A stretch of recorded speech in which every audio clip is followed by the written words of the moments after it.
Well, the redevelopment process was very important to us because it was actually about the future of the club. Without what has happened here, we wouldn't have been back on the international scene in terms of test matches and internationals. And a club of this size just can't survive without those sort of matches. It was clear when BDP came to us that they wanted to do something different. And we felt we were different anyway. And therefore, I think from that, we felt that it was a good fit.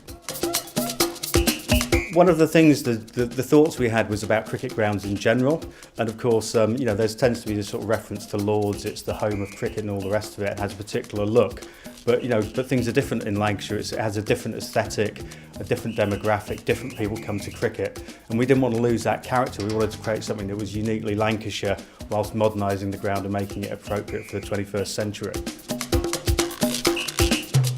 Create's role was as project manager from the development's inception, and it is Create's view that to understand the client's business needs, we need to integrate with the client team, which we did in this instance. We worked closely with the internal teams within the club and also external stakeholders. And that's key for us because what it allows us to do is understand everyone's aspirations and manage those aspirations. I think there must have been times when everybody involved in the project thought, is this ever going to work? Because we went through all these planning challenges.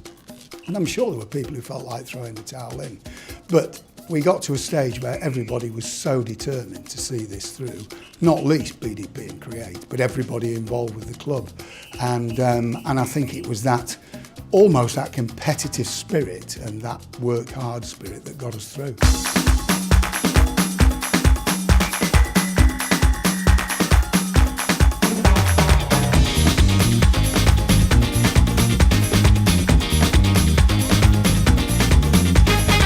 We always wanted to create this unique place that was truly Lancastrian. It was Old Trafford cricket, not somewhere else cricket, not a poor man's Lords or a Rose Bowl. And I think we really have done that. I know when we did the first phase, the points, the use of the red cladding shocked some purists and traditionalists. But I think as the ground started to come together and they've seen more of it and they've understood why it's like that, they've fallen in love with it, just as we always knew they would. This may not have worked, in fact I'm sure it wouldn't have worked at a place like Lords. It may not have worked at any other cricket ground, but it certainly worked for Lancashire County Cricket Club. And I think if they went elsewhere, they would find something that fit there as well. Yeah, I think one of the things that we do particularly well at BDP is about placemaking. So it's not just about building buildings, but actually collecting them and creating places. The spaces between buildings are very important, and also capturing the character of the place that we're working in. So a building in Manchester won't be the same as a building in London or a building in India or a building in Abu Dhabi. We realised that it's incredibly important to the club to create facilities that can be used for a multitude of purposes. The reason being this maximises revenues for the club and also provides community benefits. It's always immensely satisfying when you come to these jobs at the end. And you know, you walk in, you get that sense of arrival, attainment, achievement, and it's fantastic. And I think for all architects, that's the best bit of any job.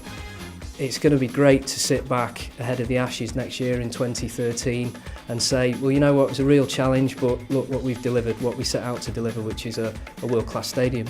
Now the whole development's been done, people see how the jigsaw fits. And it really is stunning, and it's different, and it's absolutely top class.